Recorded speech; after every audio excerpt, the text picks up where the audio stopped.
Good morning बच्चों, मैं जितेंद्र कुमार शर्मा स्वागत करता हूं आपका आज की कक्षा में। आज की कक्षा में बच्चों हम पढ़ने वाले हैं कक्षा 5 की पर्यावरण अध्ययन की पुस्तक अपना परिवेश का छठा अध्याय, जिसका नाम है बीज बना पौधा। प्यारे बच्चों, इस पाठ के 3 भाग हम पिछली कक्षाओं में पढ़ चुके हैं, जिनमें हमने समझ बनाई थी पेड़ पौधों के बारे में, और हम जान पाए थे कि पेड़ हमारे कितने काम के हैं। जहाँ खाने की आवश्यकता हो, चाहे दवाइयों की आवश्यकता हो, या फिर फर्नीचर निर्माण के लिए लकड़ी की आवश्यकता हो, ईंधन जैसी आवश्यकताएं हो, ये सारी आवश्यकताओं के लिए हम वनों पर और पेड़ पौधों पर निर्भर हैं।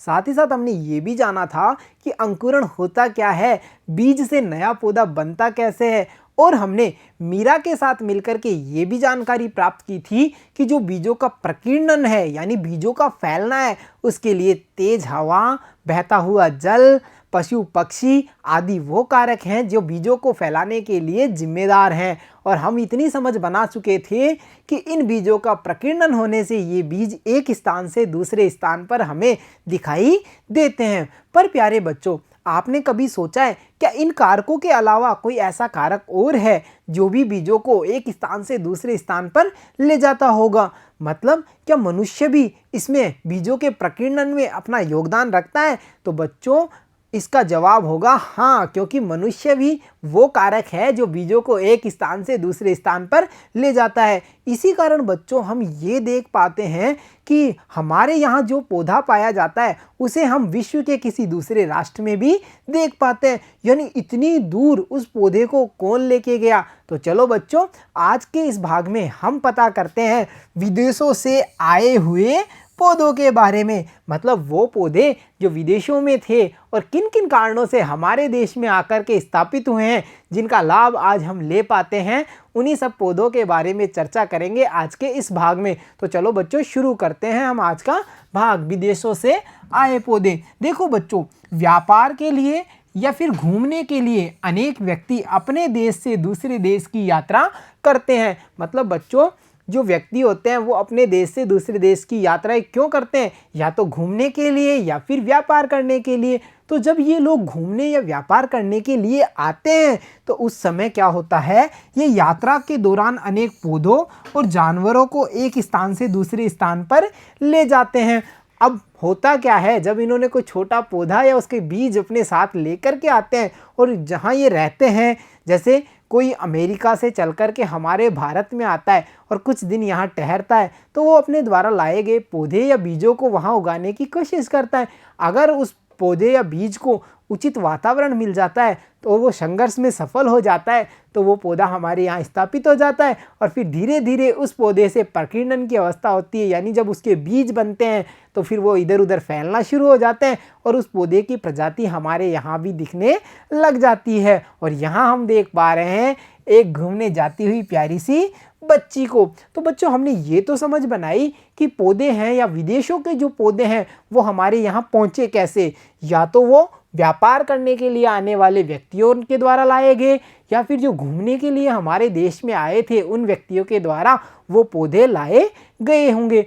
अब इसके उदाहरण कौन कौन से हैं, यानी वो कौन कौन से पौधे हैं जो विदेशों में होते हैं और हमारे यहाँ भी उनको देखा जा सकता है? तो देखो बच्चों, लोगों के एक स्थान से दूसरे स्थान पर बसने से ये भी एक स्थान से दूसरे स्थान पर पहुंच जाते हैं। बताया ना मैंने, जैसे कोई घूमने के लिए आएगा, रुकेगा, तो उसकी कोशिश यही रहती है कि ये जो मैं मेरे साथ पौधे लाया हूँ इन्हें यहाँ मैं विकसित करूँगा। तो इसी हिसाब से जब इतने प्रयास किए गए तो वो कौन कौन से पौधे हैं जो दुनिया के अलग अलग भागों से हमारे देश में आए हैं? तो बच्चों, यहाँ हम देख पा रहे हैं एक प्यारी सी सारणी यानी टेबल को, जिसमें हम देख पा रहे हैं कुछ पौधों के नाम और उस क्षेत्र का नाम जहाँ से उन्हें लाया गया है। तो देखो, हम टेबल का अध्ययन करते हैं एक बार। यहाँ पर क्रम संख्या 1 पर हमें जो पहला पौधा पता चला है वो है चाय का पौधा। और बच्चों, चाय का पौधा चीन से लाया गया है, जो चीन किस महाद्वीप में पड़ता है? एशिया महाद्वीप में। अच्छा बच्चों, ये महाद्वीप क्या है, इनकी क्या क्या स्थितियां हैं, पहले हम उसे देखें। तो देखो बच्चों, यहाँ आप देख पा रहे हैं एक विश्व का मानचित्र, एक कच्चा मानचित्र कह सकते हैं, क्योंकि ये पैमाने पर नहीं है ना, ये एक विश्व का मानचित्र है जिसमें आपको दिखाई दे रहे होंगे एशिया, यूरोप, अफ्रीका, ऑस्ट्रेलिया और उत्तरी अमेरिका, दक्षिणी अमेरिका, बच्चों नीचे की तरफ अंटार्कटिका भी होता है। ये बच्चों अलग अलग महाद्वीप हैं, यानी ये विश्व के अलग अलग महाद्वीप हैं। तो इन्हीं महाद्वीपों में से एक महाद्वीप एशिया है, जिसमें चीन नामक एक देश है। जैसा एशिया में हमारा देश भारत है, वैसे ही एशिया में चीन भी एक राष्ट्र है।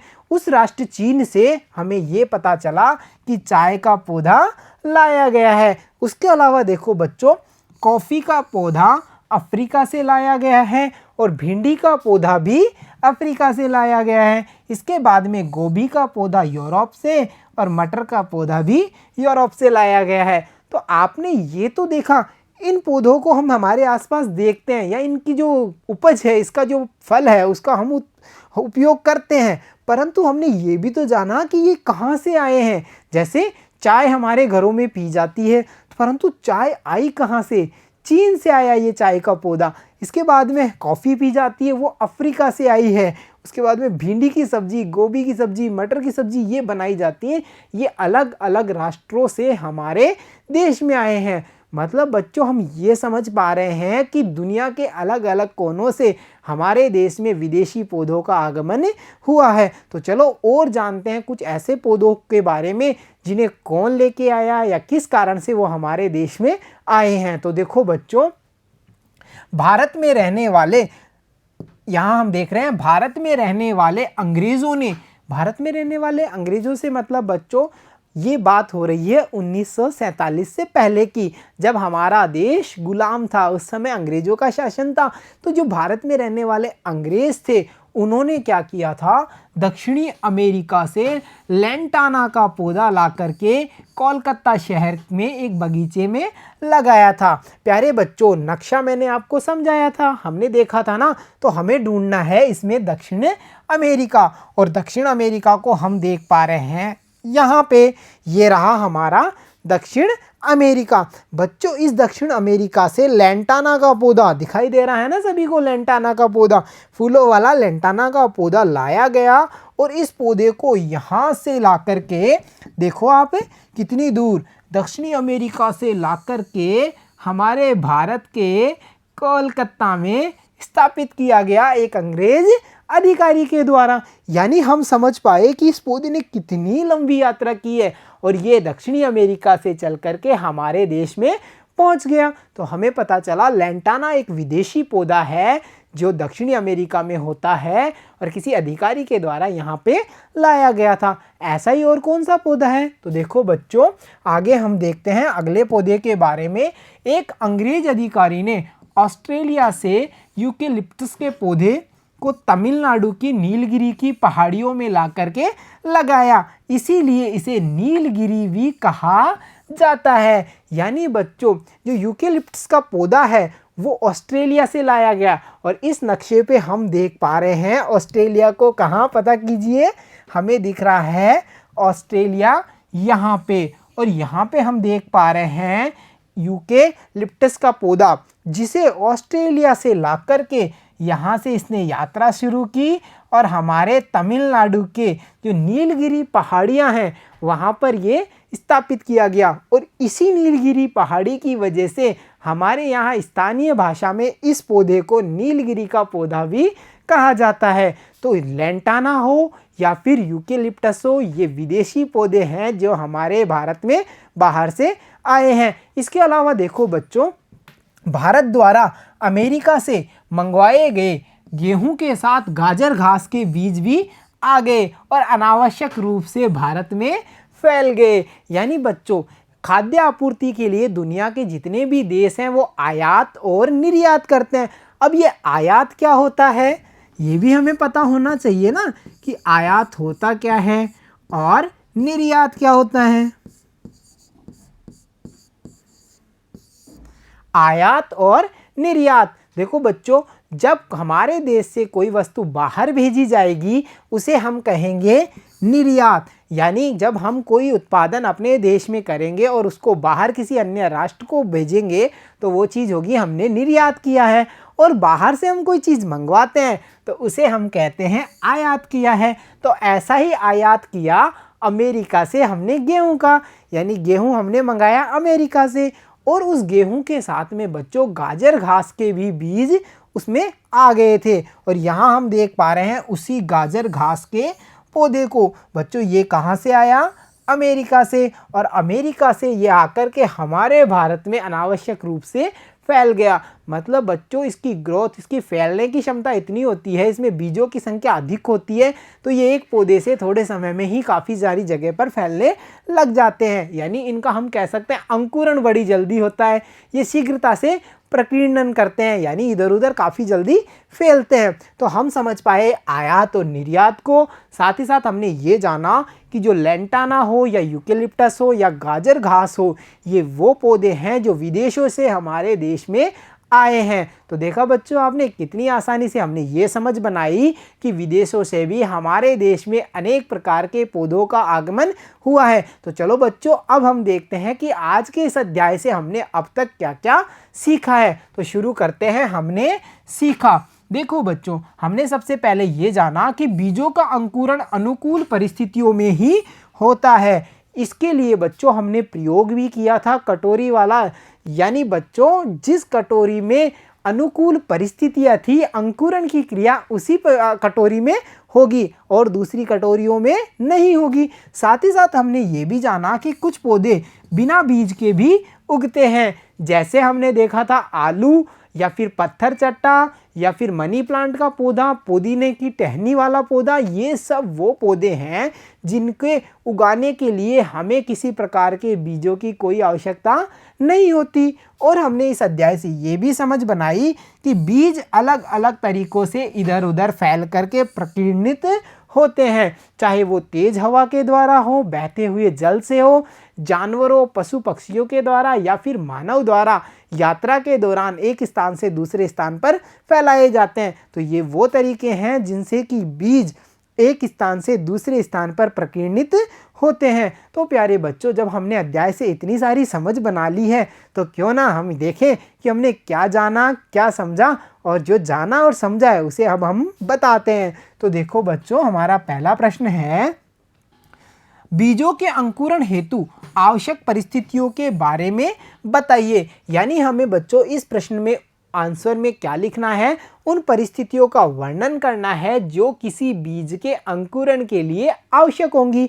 जैसे हम कैसे लिखेंगे, देखो बीजों को पानी में भिगो करके उन्हें एक सूती कपड़े में बांध देने से बीजों का अंकुरण हो जाता है। यानी कि हम कह सकते हैं या इससे स्पष्ट होता है कि बीजों के अंकुरण हेतु नमी, ताप व वायु की आवश्यकता होती है। यानी इनके द्वारा किसी भी बीज का अंकुरण हो सकता है। यानी नमी, ताप और वायु वो आवश्यक कारक हैं जो बीज के अंकुरण में अपना योगदान रखते हैं। तो चलो अब देखते हैं अगला प्रश्न। और अगला प्रश्न है, बिना बीज के उगने वाले एक पौधे का नाम व चित्र बनाइए। यानी हमें उस पौधे का नाम बताना है और उसका चित्र भी बनाना है। तो देखो बच्चों हम कैसे लिखेंगे, बिना बीज के उगने वाला पौधा पत्थर चट्टा है।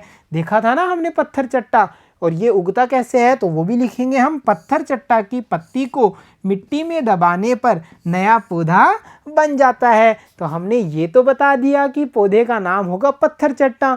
अब हमें बनाना है इसका प्यारा सा चित्र, जो हम कैसे बनाएंगे, यहाँ देखेंगे इमेज को और उसी के आधार पे आप भी देख देख के अपनी अभ्यास पुस्तिका में इस चित्र का अभ्यास करेंगे। तो चलो अब बढ़ते हैं हम अगले प्रश्न पे। और अगला प्रश्न है, प्रकीर्णन किसे कहते हैं। यानी बच्चों बीजों का फैलना किसे कहते हैं, ये होता कैसे है, हमें ये सब बातें इस प्रश्न के आंसर में बतानी होंगी। तो हम इसका आंसर कैसे लिख सकते हैं, देखो जब बीज तेज हवा, पानी में बहकर, पक्षियों के द्वारा चोंच में दबाकर एक स्थान से दूसरे स्थान पर लाया जाता है या फिर जानवरों के शरीर में चिपककर, उनके शरीर से चिपक कर के यहाँ से वहाँ चले जाते हैं, तो इसको ही हम बीजों का फैलना या फिर प्रकीर्णन कहते हैं। तो हमने यहाँ पे परिभाषा किसकी लिखी है, बीजों के फैलने यानी प्रकीर्णन की परिभाषा लिखी है।